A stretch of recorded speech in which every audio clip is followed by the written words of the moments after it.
Hello and welcome to I Want to Fight Araki, a JoJo's Bizarre Adventure close analysis podcast. And it is a semi-historic day because we are covering the end of Battle Tendency today. But first, should probably do introductions because sometimes I forget to do that. I'm Thomas. And I'm Emily.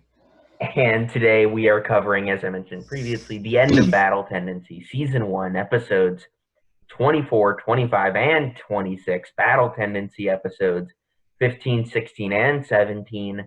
Last time I have to say what season it is. So with all that said, let's get into the summary. The beef. The beefy summary. This is the so longest beefy. summary I've ever written. So it's going to be a long episode. It's going to be great. Yeah, we got to beef for you folks. Anyway, as the final battle begins, JoJo is already struggling, not only with holding up the unconscious Lisa, but also having been severely weakened from the battle with Wamu.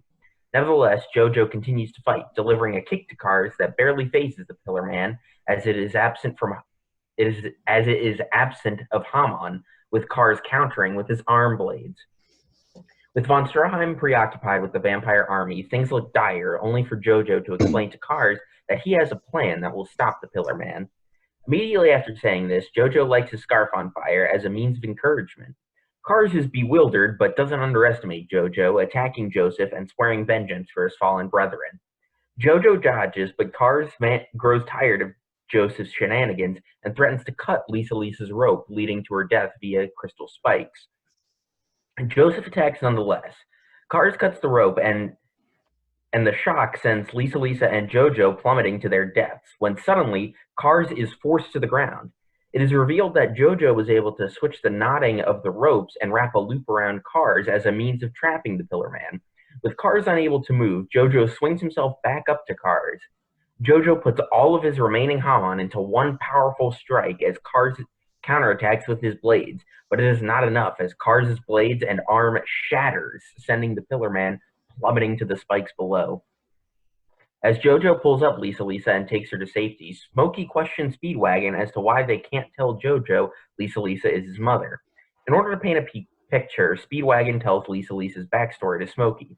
Lisa's real name is actually Elizabeth, and once she was grown, she grew close to Arena's son, George Joestar II, with them eventually marrying and having a child, JoJo. George was an ace pilot for the Royal Air Force in Britain, earning much acclaim. However, their happiness would not last.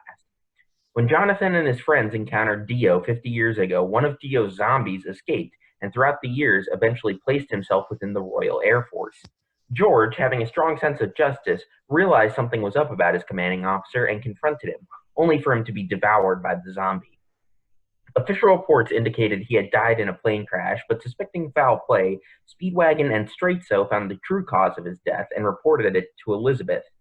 In a rage, Elizabeth murdered the zombie, but was caught in the middle of the act by a random soldier. With Elizabeth Joestar having become a wanted woman, she fled to Italy and changed her name to Lisa, leaving the young JoJo in the care of Arena and Speedwagon.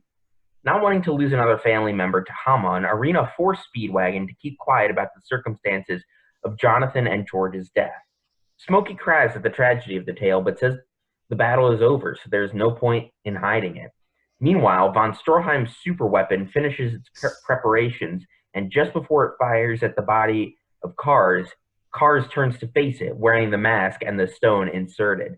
Unable to stop the weapon, Cars' body begins to flash a rainbow light after absorbing the light of the UV amp before it stops, and he becomes the Ascendant One. Everyone is at first terrified of the new Cars, but von Stroheim points out that the Hamon in his body from JoJo's last attack is eating away at him. That is, until Cars instantly heals his wounds. He then creates a squirrel out of his hand, much to the group's bewilderment. They first believe the animal to be innocent until it is revealed to be a vampire squirrel that devours another squirrel and also kills many of von Stroheim's men, before Cars turns it into a flower and then back into his hand. Everyone takes a sigh of relief as the sun rises and annihilates the vampire army, as well as believing it will kill Cars, but the ascended Pillar Man is unaffected. Cars says that he has become the pinnacle of all organic life on Earth, now possessing no weaknesses. JoJo says he has a plan, however. Grabbing the Stone of Aja, JoJo runs away from the battle. Cars says the only way to properly ring in his new body is to kill his former nemesis, JoJo, transforming his arms into wings to pursue JoJo. Eventually, JoJo makes it to a cliffside, which he jumps off of with Cars pursuing, only for the Pillar Man to be caught off guard once JoJo appears in von Stroheim's Nazi plane. The two face each other in midair, with Cars displaying his abilities by mutating the feathers from his wings into armadillo shells to act as projectiles. Realizing the only thing he can do is buy time, JoJo steers the plane away from the group despite having only 2 more hours of fuel. Upon examination of a map, though, JoJo realizes there is a volcano nearby and theorizes that it could still be used to kill Cars as it contains the hottest substance on Earth, magma. As JoJo approaches the volcano, he loses contact with Speedwagon and the gang. I don't know what that sentence is. And the gang, leading Speedwagon to fear the worst and lament the fate of the Joestars, who always have to sacrifice themselves. Meanwhile, Cars unleashes another attack on JoJo, shooting live piranhas at the plane, devouring some of the plating as well as a spare parachute. As the plane begins to descend, a parachute is thrown from the plane, but when Cars goes in for the kill, it is revealed to be a dummy, and the Pillar Man is hit dead on by the plane. After composing himself, Cars says that he can easily move out of the way of the plane, but suddenly a metal hand grabs Cars' neck, forcing him onto the plane. The metal hand belongs to von Stroheim, who's stowed away in one of the plane's landing gears. As the plane, along with Cars, dives into the magma, von Stroheim saves JoJo by holding JoJo as they fall, leading to von Stroheim shattering his metal legs.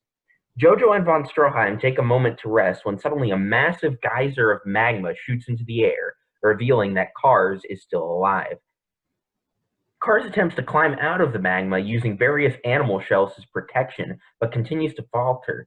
As JoJo looks into the crater, Cars eventually disappears into the magma. As JoJo and von Stroheim walk away, however, Cars appears from a crack in the ground and cuts off JoJo's hand. Cars surviving by creating armor with air pockets. At this point, the narrator explained Cars' backstory. Thousands of years ago, there existed an entire race of Pillar Men. Still having a weakness to sunlight, they resided in underground cities and rarely had children.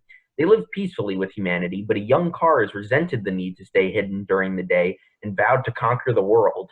He did so by creating the stone masks, which augmented his powers, but required him to absorb the life force of living beings more frequently. The other members of his race attempted to stop him, but Cars had grown too powerful and slaughtered them all, including his own parents. He then took the 2 remaining infants and, with AC/DC, raised them while they pursued the Redstone of Aja to achieve true ascendance. In the present, Cars says that JoJo's screams are music to his ears, but undeterred, JoJo counterattacks with a Hamon kick, which Cars is barely fazed by, before Cars begins channeling his own Hamon. Cars' Hamon is revealed to be several degrees stronger than JoJo as it starts to melt JoJo's leg. Cars continues to channel his Hamon, saying it will be sweet irony to have JoJo be killed by Hamon. Just before Cars delivers the final blow, however, JoJo instinctively holds up the Redstone of Aja. The stone channels Cars' Hamon into a powerful laser beam that blasts into the volcano, triggering an eruption. Von Stroheim is thrown by the explosion while JoJo and Cars rocket into the sky on a piece of rock. Cars attempts to fly away by transforming his arms into wings once more, but just as he is about to fly away, JoJo's severed arm grabs onto Cars' neck. With Cars caught off guard, the disparate rocks from the volcano rocket Cars into space as JoJo finally succumbs to his wounds and dies. In space, Cars attempts to use his powers to re-enter Earth's atmosphere, but fails as the vacuum of space keeps freezing his efforts. Eventually, Cars is frozen into a statue, destined to drift alone in space forever, and causing him to lose his mind. 3 months later, JoJo's friends and family gather at his grave site to mourn the loss of the last of the Joestars, until who should appear but JoJo, along with Susie Q. JoJo explains that he was picked up by a fishing boat and brought back to Italy, where Susie Q nursed JoJo back to health and eventually married him. Von Stroheim also supplying JoJo with a new robotic hand. Confused as to why everyone thinks he is dead, Susie Q explains that she didn't actually send any telegram, and as JoJo berates her, we see a montage of the supporting characters. Lisa explained to JoJo her true identity and moved with him and Susie Q to America, where she eventually fell in love with a Hollywood screenwriter. Arena continued as a teacher and died peacefully in 1950, surrounded by her loved ones. Speedwagon continued his philanthropy work, facilitating the Speedwagon Foundation to make great strides in fields of technology and medicine before dying with no heir at the age of 89. Smokey worked his way through college, majoring in political science, before becoming the first black mayor of a town in his home state of Georgia. Von Stroheim was equipped with another cybernetic body and died fighting in the Battle of Stalingrad. Time passes, and the year is 1987. JoJo is waiting in an airport for his flight to Tokyo, but is accidentally bumped by a Japanese man. JoJo responds by kicking the man in the shins, saying he will never forgive the Japanese for causing his daughter and grandson to live across the world. But nevertheless, JoJo boards the plane to visit his daughter and grandson as his next bizarre adventure begins. End of battle tendency. After the credits, however, we see that in 1984, a fishing vessel pulled up a coffin emblazoned with the name Dio, while in 1987, a mysterious young man sits alone in a jail cell. In 2 weeks, Stardust Crusaders begins. Ooh, spicy. Yeah, I added some jazz to the end of that one. We love a good jazz solo right there. That's very good. There is saxophone in the OP of this season. There is? Right. Hold on. I'm trying to say. Yeah, it's like jazzy as hell. Yeah, it is jazzy. All anyway, right. I know you have some chonk notes. Chonky notes. So, why don't you start off first? Oh boy, where the heck do I start? There's a lot. I'm trying to decide between two ways to start. Is one of them Cars related? Yes. Okay, well, why don't we... one of them is a continuation, part 75 of my environmentalism theory. Well, okay, then why don't we start with the continuation before we get into the new stuff. It's a great continuation. I have a conclusion, TM. I figured it all out. I thought about it. I was like, hold up. I get it now. And it was Galaxy Brain like approximately an hour ago when I was watching it. I was like, bruh. Let's just say that this is the third time I've watched part 2, okay?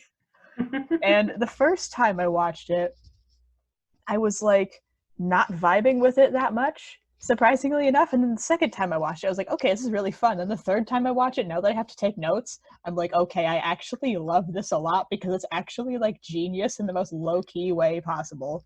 Like, yeah, there's so many cool attention to details. Like, I really enjoyed watching Battle Tendency the first time. But I sort of felt like some things kind of, got pulled out of, things just kind of came out of nowhere. The asshole. But this time, like, watching it a second time, I can appreciate, like, all the little, like, bits and details that sort of foreshadow upcoming events. So, like, things aren't as out of nowhere as they used to seem. See, part 2 is great, but like these last 5 episodes are absolutely fantastic, and I feel like they're some of my favorite episodes in like the entire franchise so far. Mm-hmm. Like it's only like seconded. Actually, it's like right up there with like some of my favorite parts about part 5. So that's good stuff right there. Absolutely. So if y'all have been listening to this, I have a big theory. I call it the I am the pillar man, I speak for the trees theory. So I came up with this theory of environmentalism, but it's gotten so much farther. It's great. I love thinking about this. It brings me dopamine. So tech versus nature. You got these two, just a slight recap. You got the humans and you got the pillar men, right? One of the reasons why Cars is trying to, take over the world is because he thinks that humans suck for several reasons. One, he thinks they're weak and they're stupid and they do bad things, and he likes to save dogs and people like to kick dogs. I mean, that's been shown many times. Cough, cough, Dio, cough. Yeah. So okay, I didn't organize these as well as I thought I did. So I established before that I noticed that neither the human characters or the Pillarmen characters were anywhere close to perfect symbols of, their respecting sides of the debate. I guess is basically the Pillarmen being nature and humanity being technology. I realized that they were not, perfect examples of each, because cars used technology. Like the stone mask is it's some sort, like, he created that. That's technology. And then you also got like the people. Our boy, we got a bunch of like military grade weapons happening here because the Nazis are involved for some reason. Okay. I keep losing it, and now I got to go back to it. Yeah, so obviously it's been shown that, okay, I got it now. Okay. It's been shown that neither of them, you have the good guys are surprisingly enough on the side of technology, and the bad guys are surprisingly enough supposedly on the side of nature. So, and that's something that you don't see very often, and I always thought it was more accurate to portray it like that, because once again, humans, when they use technology, they don't always do something bad with it. It can be bad, but it also can be good. And I feel like part 2 represents that perfectly. Surprisingly enough, something I didn't realize the first 2 times I watched it. But another interesting detail I noticed is we have the Pillarmen as a species. They were originally very peaceful and did not really war with each other. It was Kars' specific ambition that turned him into a monster that needed to drain life from other things at an alarming rate. And because of this threat, his people agreed to pretty much end him. Like, we need to kill this guy. He's doing very bad things. He's going to kill everyone. It's kind of ironic thinking, Kars was all about saving dogs and whatnot, but, he actually has to, like, drain the life out of things to survive, pretty much, as they mentioned in that flashback. The Pillarmen as a whole, the species itself, originally seemed a well-fit symbol for nature, but they are not, in like the grand scheme of things, they are not unlike humans itself, as like the Pillarmen almost like, they're like the same thing. I'm basically saying the Pillarmen and humans are not at all, not different at all, especially when you think of it as a real world example. Definitely. The Pillarmen could easily represent humanity as well, like a different side of them.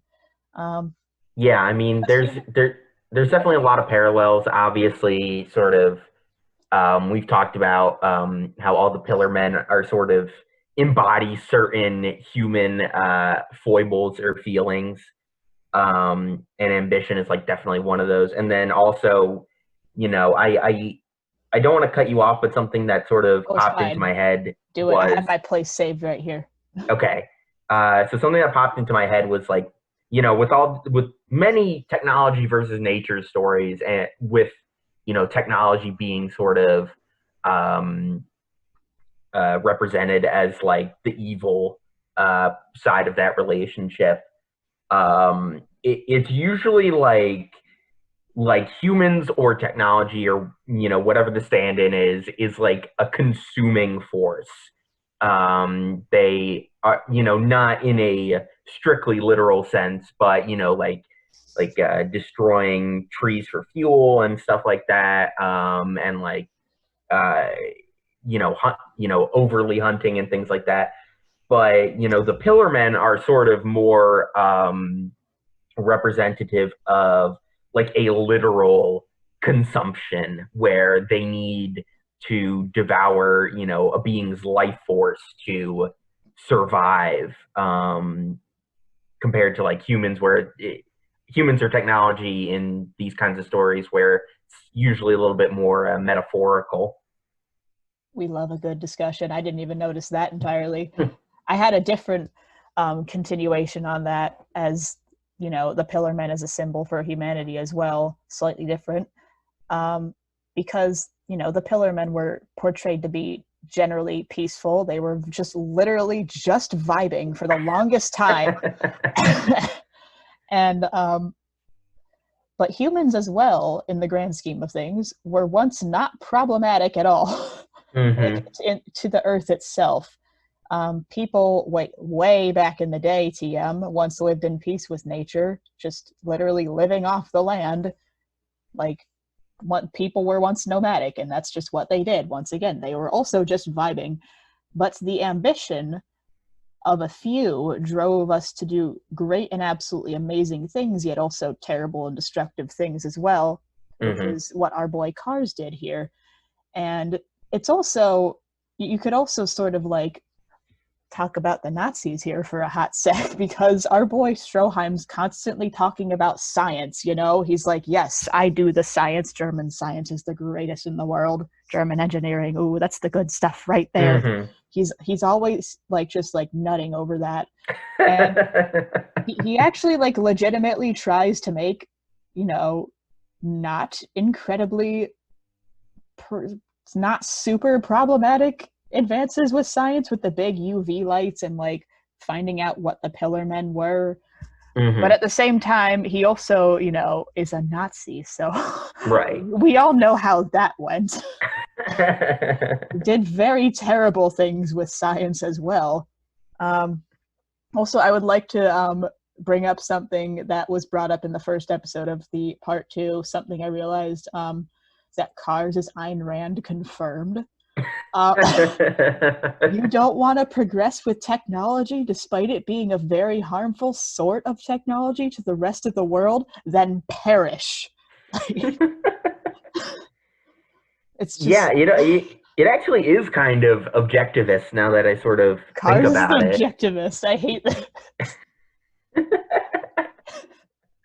Oh It's man. just like, yes, progress is good, but progress that is used to harm simply is not good. This is the duality between Cars and Joseph, because my boy, a tiny little detail right here. You got Cars, he sprouts wings just for fun and flies around, and my boy Joseph steals a German fighter plane. It's like, hey, I got wings too, buddy. He uses it to try to save the world, which is like, yes, the duality of man right here. And I also have a very fantastic list that I put together of what's like a duality, but 3 of them. I don't know the word for it. I don't know. We're gonna Okay, call it a triality because we're gonna call it a triality. So I that's have not a word, but it who is a knows? word now. It's a word now. God damn it. So a good triality right here. So we got Joseph. Uses technological progression for the greater good, despite being a member of a race known for destroying the planet. And he also saved his entire species that is known for destroying the planet, which is still a good act in itself. And then we got Cars, who uses technological progression for evil, despite being a member of a race that was known for being peaceful and one with nature, and he slaughtered all of those people, which was a bad thing. And then we have Stroheim, uses technological improvement for evil. He is a Nazi after all. Yet he also uses it for the good of humanity by creating the UV lights to destroy the Pillar Men, which is a threat to humanity as a whole, basically attempting to save the entire species. So that is something very interesting that I was like, hold up. We got a triality going on here. Yeah, I actually have a lot to say about von Stroheim in these episodes. Oh, Stroheim does things. It's so interesting. It's so interesting. Yeah. I mean, should we get into that, or do you want to? Feel free to get into it, because I still got some tech v nature stuff, but that's only in like my conclusion. So feel free. Okay. So yeah, I think it just so when I first watched this series, I didn't really think much about it, but and like you know, von Stroheim was a character that I sort of gravitated to a little bit, you know, just because of how silly and over the top he is. And you know, he's just really entertaining to watch. Um, but I think it's really sort of interesting that um, he is he. All right, so like a couple things, but like the first thing that stands out to me is that von Stroheim he's in the final battle of Battle Tendency. I mean, it's not a major part, but he's there. He's contributing, and that doesn't really happen all that much in JoJo. It's really usually just whoever the JoJo is of that part versus the main villain. And I think and especially a character like von Stroheim, who, as we established, is a Nazi, who is sort of this symbol of like the ultimate evil, but that he is still willing to help. I think as well in the ways that von Stroheim's, even though it's very minor, the way his character arc sort of concludes, I think is really fascinating, where by the end, he's not, I mean, he's motivated to, still be loyal to Germany and things like that, but much more he is loyal to JoJo. When JoJo says he has a plan before he runs away, von Stroheim is like, I'll do whatever I can. Just tell me what to do. Von Stroheim saves JoJo from the plane crash at like great, even though he would survive the fall, it's still like he's lost his legs. At the end, there's sort of he gives JoJo the robotic hand at the end, and finally, when we see von Stroheim in the montage of the characters, it's sort of got a tragic element to it, where Joseph before says, "Oh, I want von Stroheim. I got to see von Stroheim again to have him, make some improvements to this robotic hand," and that doesn't happen because von Stroheim dies in the Battle of Stalingrad. And I think it's just the fact that, again, you have a representation of like the ultimate evil, in this case Nazis, and you sort of get semi-emotionally attached to the guy, definitely more so than some other side characters in this story. And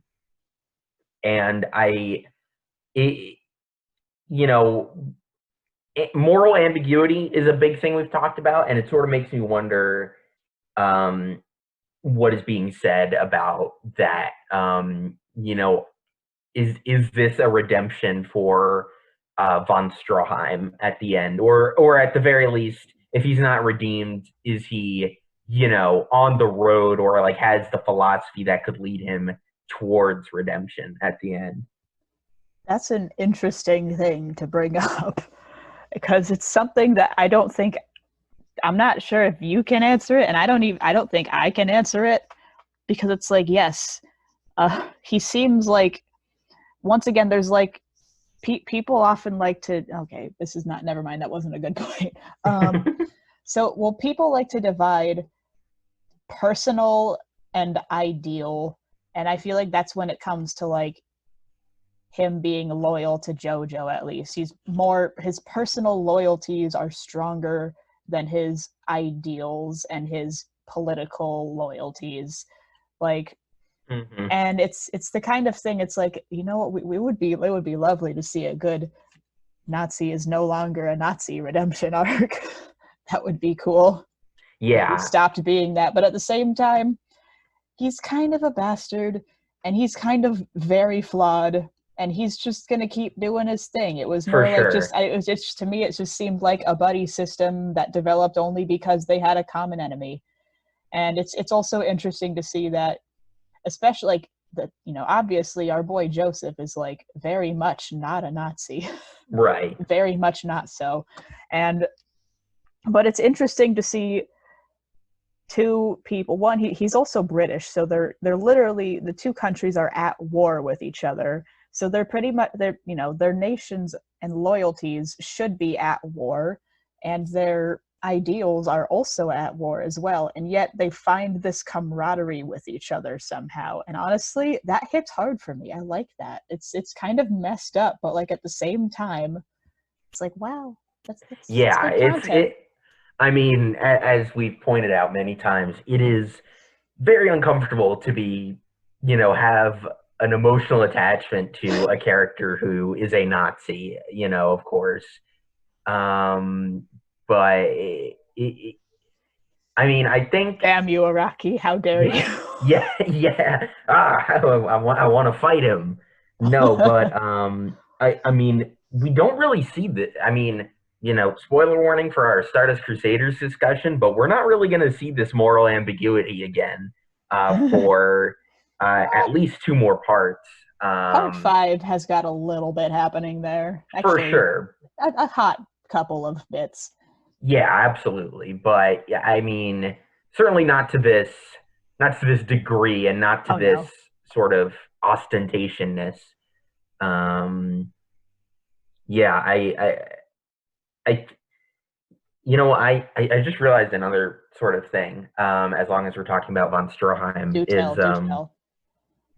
you sort of, I wonder if, I think you said that very succinctly and very well, that von Stroheim's character arc is him becoming more invested in personal loyalty than ideological loyalty. And him fighting cars at the end is sort of the distillation of that. Because if you think about it, um, you know, like Nazism is all about like the strong survive and the weak should, die. Ooh, I That's see where kind of you're what going with cars. this. It's kind of what Cars is, where he's the ultimate being. I mean, he's literally invincible. But nevertheless, von Stroheim has a keen interest in killing Cars. It, it's I mean, it's a very sort of subtle rejection of you know Nazism ideology. Not see, this is the problem with discussing this character, is like I want to make my points clear without like coming off as like a bad person, or like saying things wrong. But I mean, he like like he like von Stroheim is still a Nazi at the end of this story, and that's a bad thing. Don't get me wrong, but this is sort of like a flicker of like him rejecting his Nazism.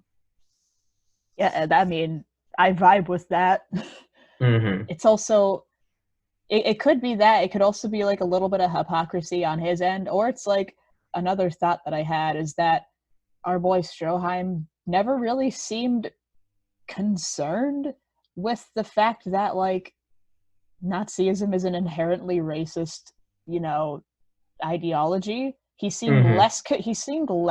less concerned with the ideology itself and more concerned with technological and scientific progression. It's like, because one, you got Smokey, he's standing right there, and Yeah. our boy Stroheim does not care. Okay, he's Yeah. so it's just all of those. He never really did anything explicitly racist TM. I mean, he did experiment on human people. Right. Forgot about that. Okay, maybe he did. But But at I the same guess. time, he's throughout that, he seemed more concerned with, more like it's more patriotism, but like a really messed up kind of patriotism. But Nationalism, you the could say. focus is more on nationalism. Yeah. And like, even you bring up the human experimentation, which, like, yeah, it's fucked up, obviously, Forgot that but happened for a hot second. I was like, oh wait, that it it, happened. it never comes across as like if they were all like white people, like he probably would have still done the human experimentation. Like, Plus, he let some of them survive. He was like, I admire, despite the fact that, none of them were white. He was like, oh, this one, I admire your bravery. You can live. yeah, and like So he that's what made me never. think that. he never like has makes a person's like race or ethnicity like a part of his philosophy. It's more, as you said, like technology and like whatever progresses that, and like obviously he steps into like war crimes when he does that, but he's not inherently racist because of it. And that this is where we get to the good old lovely humanity using technology for bad things. There we go. That is that. Nice segue. That is what Stroheim is doing. He may have, if he didn't die, he may, he seemed very enthusiastic about fighting though in that last part. Yeah. I mean, he's got like the Dr. Octopus I loved tentacle. that scene though at the end where he's just like normal and it's just like, yes, the narrator's like, yes, he died in the Battle of Stalingrad, but like the last time you see him, he was like, German science is the greatest in the world, and then he like goes full cyborg and starts killing people. Yeah. That was a very silly thing. Absolutely. It's especially the fact that in the dub he sounds like Arnold Schwarzenegger. He's even in the sub he's like so overacted. Oh, absolutely. It's brilliant. Yeah. He's just yelling all the time. He's just yelling so much. Bro, relax. He's also kind of like a dumbass. Let's just, Yeah. You do the science, but he's way too enthusiastic about it. He doesn't give me the smartest vibes because he's constantly like underestimating all of his enemies. He's like, yes, Kara's just still gonna die, and then he's like, nah, I'm back, fam. I'm gonna kill all of you. Yeah. Like he's done that so many times. Like especially when Santana was existing, he was like, he's stupid, but then Santana's like, I can speak now, and I'm gonna kill all of you. He's like, oh, oops, I messed up. Shit, fam. So anyway. That's that. You wanted to get back into the technology versus nature Actually, discussion. I can't really do that until I get to my big conclusion, but I do have two other topics to get through, kind of. So I have at least one other, so I'll let you do your topic. Okay, so we have this is a smaller one. It's sort of a minor character examination of Joseph and Cars. So we'll start with Joseph because I have better content on him. I feel like I just wanted to say that I feel like the quote from one of the episodes, so what, I need to breathe, who cares if I look silly while doing it? I feel like that completely sums up his character entirely. Yeah. It's like, yes, I need to do this. I don't care if I look dumb. I'm going to do it anyways. I need to do this. He doesn't care if he looks like a dumbass while, embarrassing himself. He needs to trick somebody into thinking that he's a dumbass. He doesn't care how he looks as long as he gets the job done. And I can respect that. Also, it's just, I'm trying to get, also, okay, I was like, look, I realized, notes. I didn't organize them as well as I thought I did. But another point, just two other little points about him caring about his family a lot, two little observations. Thinking that the thoughts that he is thinking at the moment will be his final thoughts as he is about to not die because he doesn't die. Joseph thinks of his grandma, and it's like, yes, homeboy really does care about his family. And then once again, another example of him really actually caring about the people. It's almost like he actually shows that he probably cares about his family and friends more than he does himself because of the fact that he kept trying, like, this is twice now that he's purposely lured the Pillarmen away from people to get them chasing him and away from other people, caring less if he dies. And like at one point when he's running, he's like, ooh, the secret Joestar technique, run away. He runs away. Cars is chasing him. Smokey follows him just for fun. And he just straight up tells Smokey, he's like, why are you following me, fam? I don't want you to get hurt. I'm trying to get Cars away from you guys. Come on. All right, so I lied. I do have a second point, but I'll let you finish first. Fantastic.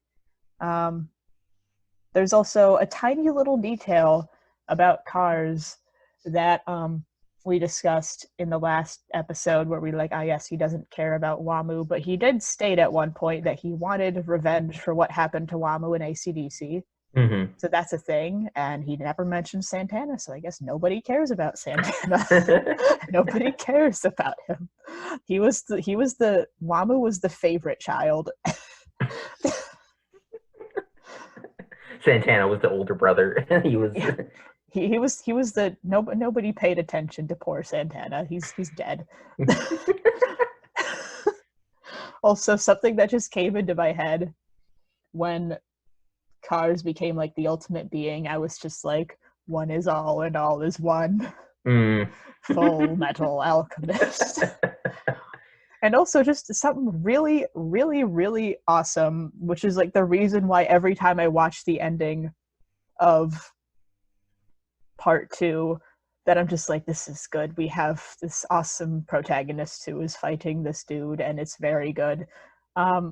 Despite our boy Joseph winning pretty much due to luck at the end, in the beginning, Joseph, like even in the beginning of the fight, Joseph outsmarts Cars pretty hard, despite the fact that Cars is supposed to be like very smart, and like they literally assume of having an IQ of 400, like goddamn.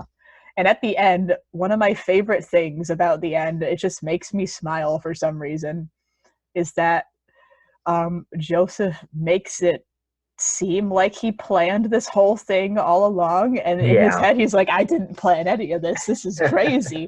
And then he's like, but if I make Cars think that I planned it, it's gonna drive him nuts. And it's just like he's just doing it to like drive Cars crazy because he just wants to cause problems on purpose.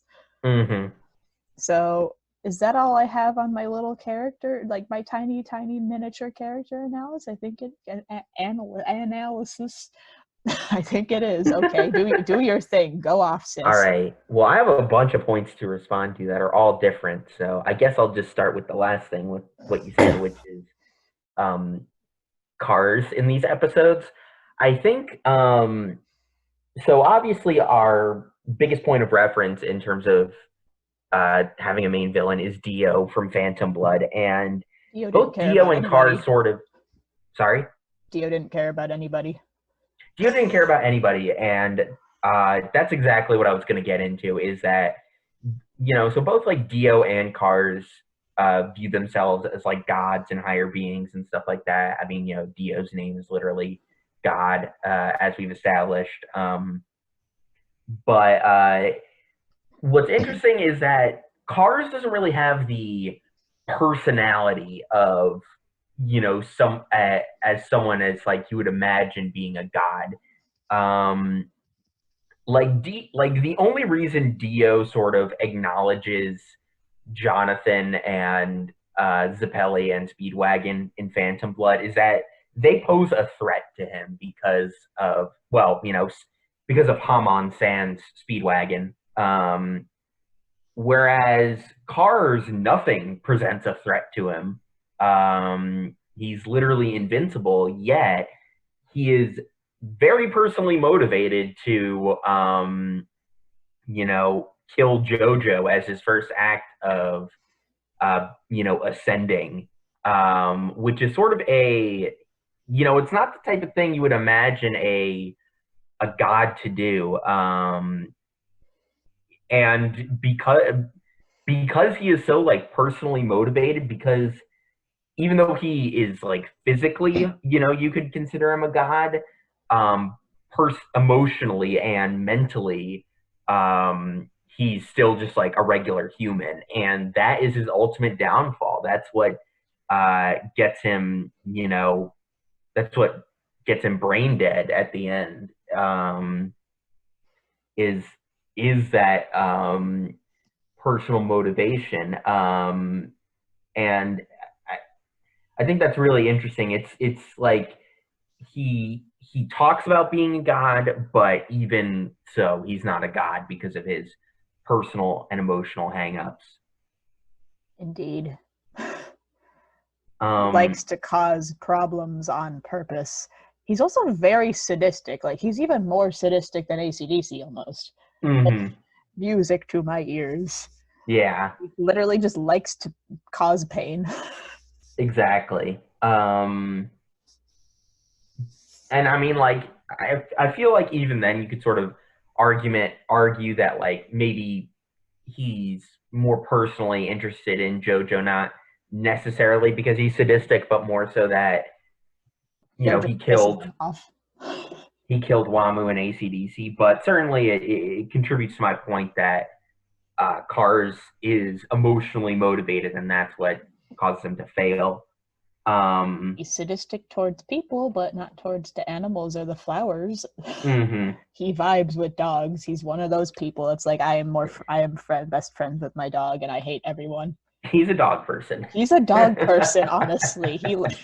I feel like he's also probably a cat person. He's like the kind of person that would just live completely alone in the middle of nowhere, except with like 100 dogs and 100 cats to keep him company. um, On a farm. He's a farm guy. Alternate universe. Alternate. I mean, alternate universe where ACDC and Cars are farm gays raising their 2 children. I mean, there is that alternate universe story where there's like 50 cars and like they all like come together. How did he make more of himself? I'm very curious. He's mitosis, I guess. But mitochondria is the powerhouse of the cell. The redstone Vaja is the powerhouse of the cell. The redstone Vaja is the powerhouse of the cars. So the second point I had to respond to is, I mean, you sort of briefly mentioned it, but I'll bring it up anyway, is that, I think we've brought this up in nearly every episode, but Battle Tendency is all about subverting expectations created by Phantom Blood. We love subverting expectations. And these 3 episodes are the ultimate subversion of expectations. So for a couple of reasons. Primarily, and it's very meta that they do this, but the big example is that when Joseph is on the rock and we see him pass out, there's like the little timestamp, like February whatever, the date of Joseph Joestar's death, and then he ends up alive. It's the sort most of hilarious way possible.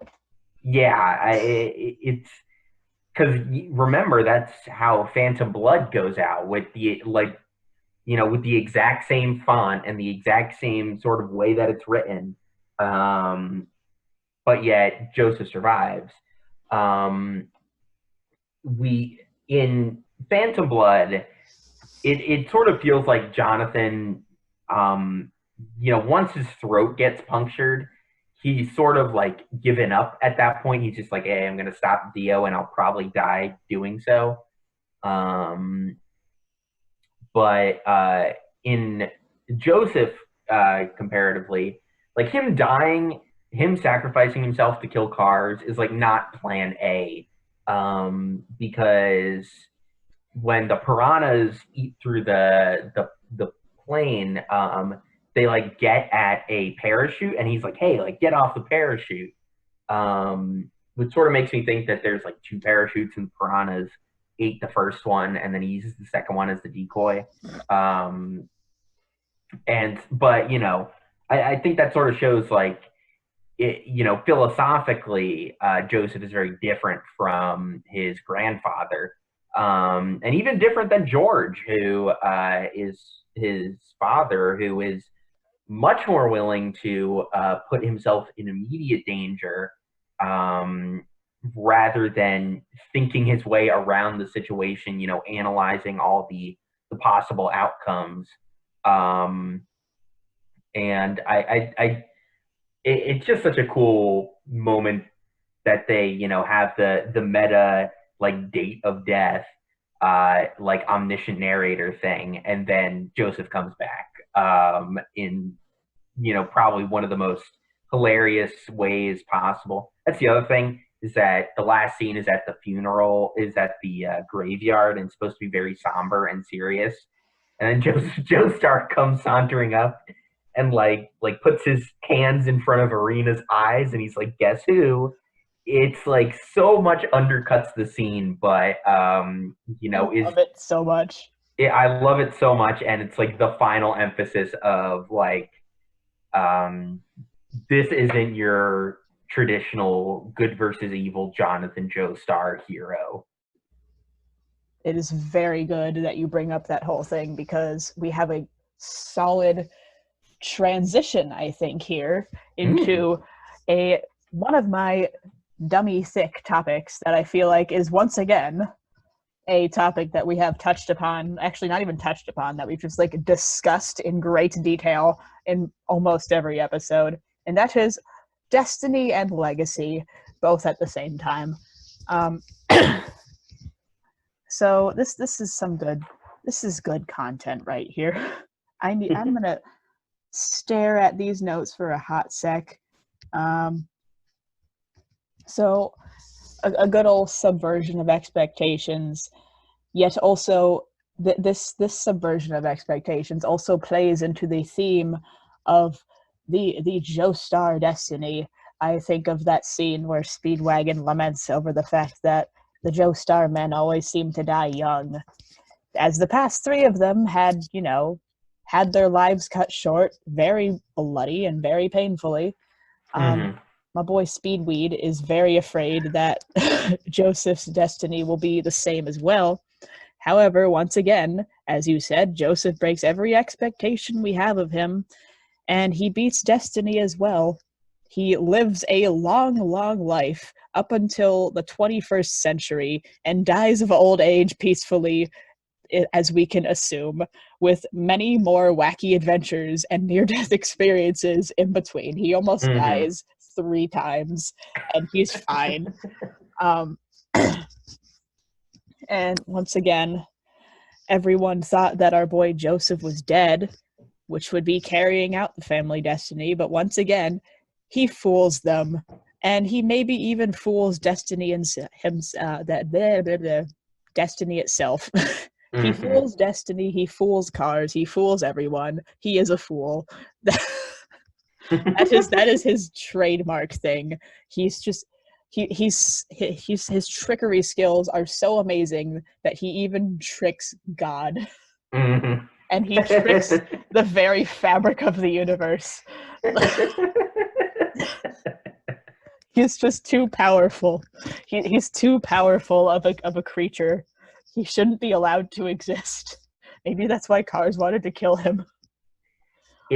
I really like that idea, and especially, you brought up the great moment where he tells Cars, like, of course I planned this, and he thinks like, oh man, this was just like blind luck. Like, I didn't have any of this on lock. That is almost like the ultimate trick, him like being tricky about the nature of his quote unquote trick.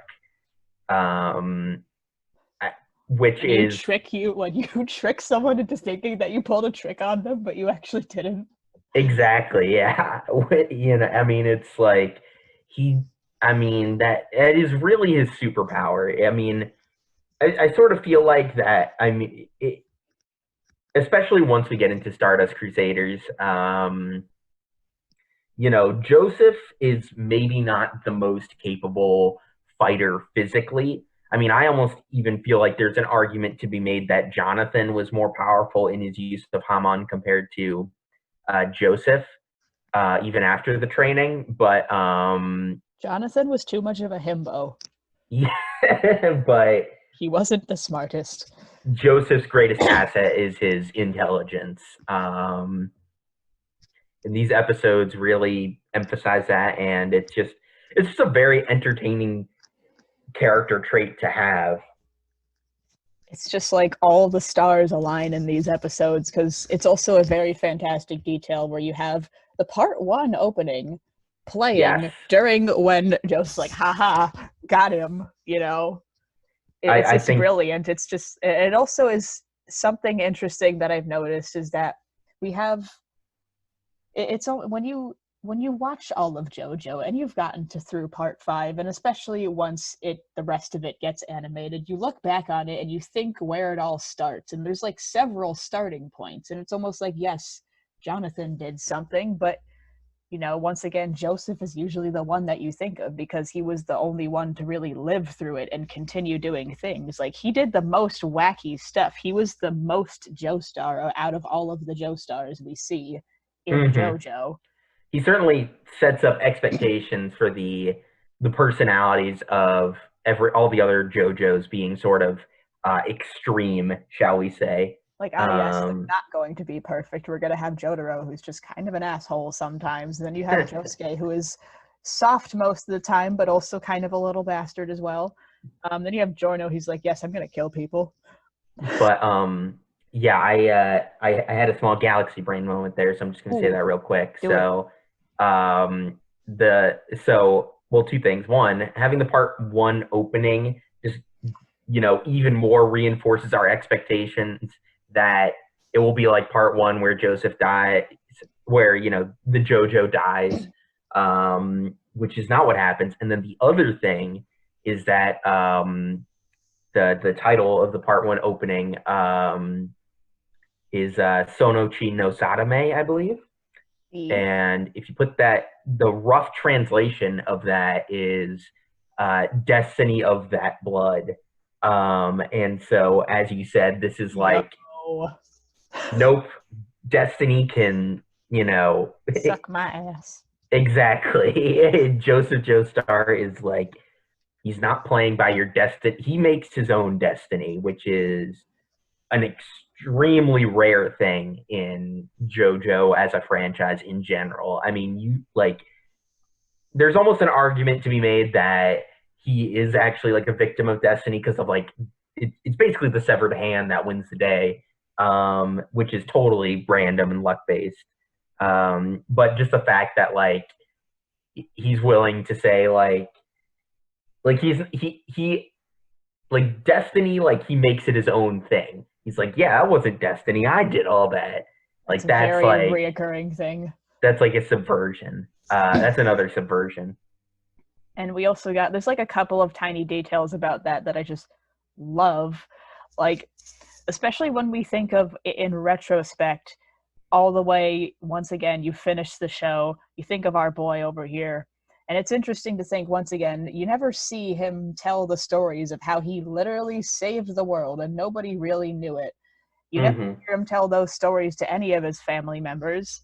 And yet, it's interesting to see, like, throughout the parts, it's like, yes, he has this, like, fake arm, and it's shown. It's like, it sort of reminds you. It's like a permanent reminder through every part of what he once did, which is pretty cool. There was also 2 quotes that I have here that I just thought were very spicy, and I liked them. When my boy Joseph says, "Maybe this is the hand that my blood dealt me." And I was like, bruh, but that was like right before he was like, yeah, maybe I'm just destined to die. And then it's like, nope, I'm not going to die. And then it's just something that I haven't really, something that could sort of, a quote that I have here that could sort of transition into my big conclusion, unless you have another point. I think I'm good. Okay. So another quote that could sort of transition is my boy Speedwagon once again providing us with a quality commentary. His commentary is a lot better than most people think it is. Sometimes he's like, yes, I'm going to narrate this fight, but other times he's like, I'm actually going to make very meaningful observations of what's happening right now. It's a lot better in battle tendency, to be sure. And he says, at least in the dub, he says this, because once again, I'm going back and forth episode after episode. The dub, the sub, either way, I'm switching back and forth. He says, "Fly, boy, and don't look back. That's all we humans can do to save our skins." And that's a good, I'm not sure exactly what to say about that, but I can tie it into this. 2 other theories that sort of connect humanity as a whole. Our boy Joseph, once again, at one point said, "I did all he could," he told himself, as the narrator said, accepting the fact that he is not perfect. This can all lead up into a greater theme, I think, of just humanity as a whole. Intelligent creatures that use the intelligence they have for good. They also use it for evil. Humanity is imperfect, and that is why it is good. Cars tried to achieve perfection, and this goal did a lot more harm than good. He sacrificed others. He killed a lot of people. He slaughtered his entire race, just in order to try to be quote unquote perfect, when in reality he was just to get some vitamin D. Yes, just to get some vitamin D. In reality, he was corrupting himself even more and more, and ultimately he sacrificed himself in the process, as I think once you stop changing and growing as a person and become quote unquote perfect, there is no longer a story to be had, because you simply fall into stagnation. And I feel like this is why I like JoJo Part 2 so much, because it shows imperfect characters in all their glories and flaws, and shows that, once again, becoming perfect is inachievable, because Cars supposedly did that, but as you said before, physically he may have been so, but mentally he was far from that. So back onto imperfection. Each character is incredibly flawed, from Joseph and his incredible bastardry to Caesar and his own brand of bastardry. It's a different kind, but it's still his, and it's still bastardry. To Stroheim being a literal Nazi. To, you know, all of the characters, none of them are like good people, TM. Then you got the Pillarmen trying to be perfect and failing terribly at it. Our main cast consists of people who are far less than noble. They are not noble at all. And if they are noble, they're noble to a fault. People are not perfect, so that's why we relate to imperfect characters, and that's what makes us like them so much, and that's why I really like JoJo Part 2. That is my conclusion. I mean, that's a pretty perfect conclusion, if I had to say. I don't know if I can top that in any way. I told you before we started this, I was like, 10 minutes ago, I just died in the best way possible. I was just writing this like, galaxy brain, I'm vibing. I just died, but turns out I was being nursed back to health in Italy, and I got married to this girl. Is it time to talk about silly stuff? Because I guess so. There's quite a few things. I think we hit the nail on the head on that one. I think we finished Part 2, but not quite. Not until we talk about silly stuff. Not until we talk about the silly stuff. I don't have that much in terms of silly stuff. I got a few, though. I have a hot couple of things. Once again, the Guess Who thing. The Guess Who thing is hilarious. Every single time. The vampire squirrel has to be one of the most completely out of left field things to ever happen in this series. I mean, and I say that having watched every single part of JoJo. I mean, and my favorite part about it is that when the vampire squirrel's about to eat the regular squirrel, and Joseph just goes, "Watch out, squirrel!" It's like so he's deeply connected to this squirrel. Cars and his pet squirrel. Also, one of my favorite little quotes from this, when Joe said, "Hey, squirrel, get away from that thing. You don't know the guy it's made of." Yeah, that's what I was talking about. I very much love that. I just paused it and I was like, I really appreciate that sentence. It's very good. You don't know the guy it's made of. Also, at one point when Cars becomes perfect TM, he screams, and in both the dub and the sub, the scream is terrifying. It's so weird, and it's just, I think I know what you're talking about. I don't even know how to describe what he sounds like. He sounds like a ghost from a horror movie, like some sort of banshee screeching, and I'm like, bruh, why are you doing this? I watched the sub, and I think if we're talking about the same thing, because Cars is a relatively deep voice in the sub. It goes high. Yeah, it's very high. Even in both, I've watched the sub and the dub, and in both versions, it's it's a pretty deep voice, and suddenly it's just high pitched for some reason, and it's just Cars is hilarious. Like I'm beginning to know that because he seems most of the time. I feel like this is a common thing with just most characters in JoJo, especially the villains, where it's like, ah, yes, I seem like somewhat normal, like I'm well put together, but like every once in a while, I'll do something really, really weird, like the tongue thing and the leg guitars. Yeah. The tongue thing happens all the time. Like, bruh. Not to mention the screaming. Like that only happened once, and I was just, I want to know what was the direction. Like when the voice actor was like, both of them were recording that. Like, what did the person say to the voice actor? I want to know what they said. Especially the fact that it's in the dub. That's really interesting.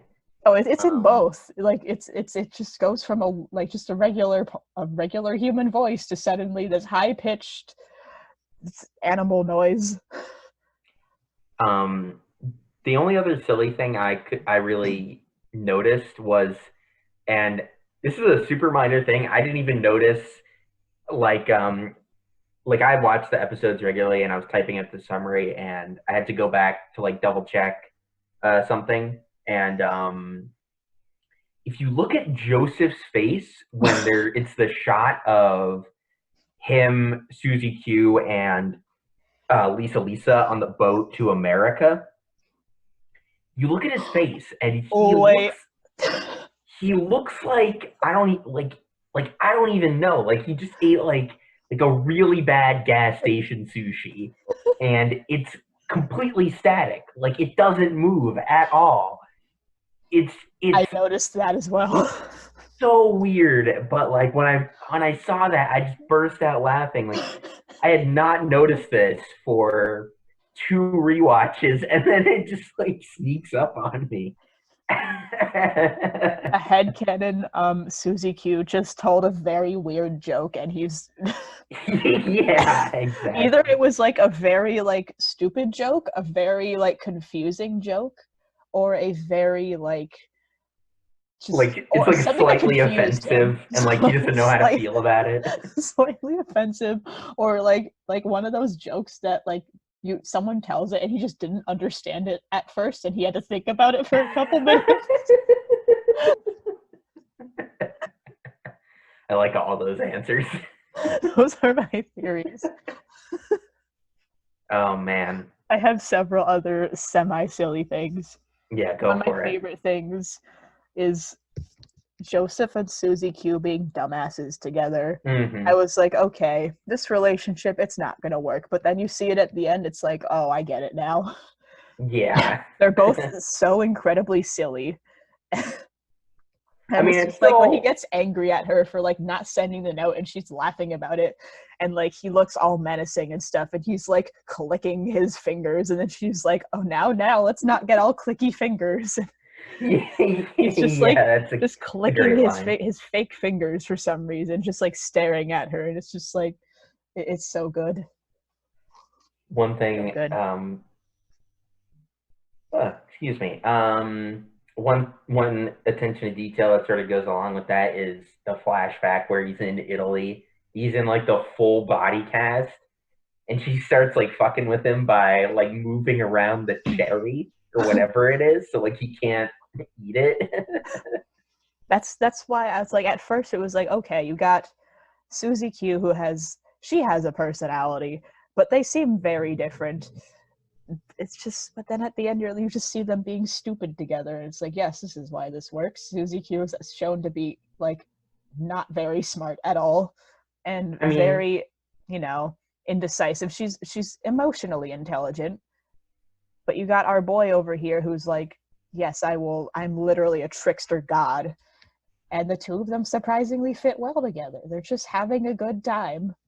I still feel like it's way too rushed, but oh yes, they're at least cute together. Oh yeah, very wholesome content. Also, I also find like a small detail that I found funny was when Smokey got super invested in the Joestar family history. It was so funny to me because he rants about it like he's just watching a TV show that he really likes. It's like, but why did this happen? And he starts crying, and he gets so invested in it. And he's like, at that point he's known them for like half a year maybe. Actually, maybe Yeah, it's not. like 6 months, I It's think been he like a says. whole 6 months, and literally Arena just sort of adopts him. He's like, Right. "You are my child now," and he's just like, he doesn't know anything about this wacky family that he discovered. Just on, like, he literally just like stole this guy's wallet, and then the dude's like, "Okay, I see the cops are being mean to you, so I'm gonna beat them up. Oh crap, I accidentally beat them up. My grandma's gonna get mad at me. Why don't we just go and like hide somewhere, okay, fam?" It's just so like their friendship is like, I would love to see more of that because they were so like the moments between the two of them were just great. Yeah, I think Smokey is like one of the best fish out of water characters we've ever had in the series. Oh yes. Again, sort of a problem is that all these side characters really do not get enough screen time, but Side characters. Also, my boy Smokey becoming the first black mayor in Georgia. I'm so proud of him. he's a good boy. He's very good. Got that poli-sci major. Yeah, he's a college educated boy. We saw him grow up from on the streets to being the literal mayor of a city. So proud of him. Also the dubstep. Yeah, the The random dubstep. I like literally Cars' theme is just dubstep, and it's just is dubstep as a genre even a thing anymore?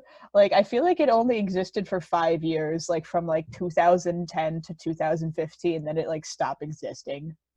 Yeah, I mean, I wouldn't even say 2015, I feel like. Yeah, it was but just like it was literally just like probably even like 2013, 2014, maybe. Who knows? Yeah, very All I know bizarre is that inclusion. nobody cares about dubstep anymore. But that's when part 2 was animated, so that would make sense.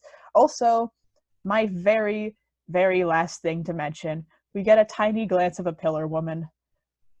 Yeah. Just one tiny glimpse, and I can appreciate that a lot. She's lovely. So would her name be Fleetwood Mac? Like, what's a female-led Fleetwood Mac rock band? Yes, the pillar woman named Fleetwood Mac. I love that.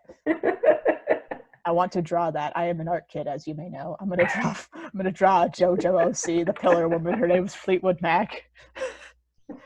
Fleetwood Mackenzie. All right, so I feel like that was a very satisfying conclusion. Yes. To this. This is a Gucci brand episode. We're not covering the Gucci comics yet. We'll get there eventually. Eventually. All right, so if you want to continue seeing all the silly and semi-serious stuff I post about, you can follow me on Twitter at Thomas M. Brickman. I also do another podcast where I talk video game news and reviews with my buddy Kevin. We're on hiatus right now, but we do have some mysterious projects coming down the line. Maybe a Let's Play of some kind. Who knows? Ooh. So if you want updates on that and you want to go through the archive, get some good quarantine listening going, you can go on YouTube. It's post-game content on YouTube, and keep up with all the news and goings on with that. You can follow us at PostGameCon. That's at PostGameCon on Twitter. And Emily, where can people find your stuff and your thoughts about things? I am present on Twitter at Emily Winkles. I do Twitter reviews of animes, which are not good and like not long enough to make a full review, but like nonetheless, I share my opinions. And also sometimes I tweet very random silly stuff out of nowhere, so that's good. I feel like your stuff is a lot more insightful than my stuff, at the very least. But that's not saying much. So my stuff is not very insightful. But if you want to see, your stuff is good though. It doesn't have to be insightful to be good. That's true. But if you want to see if you want to catch up with all the news goings on with this podcast, you want to see all the awesome memes that Emily finds and sometimes makes, you can follow the social media accounts for this podcast. It's at iwanttofightar1 on Twitter and iwanttofightaraki on Instagram.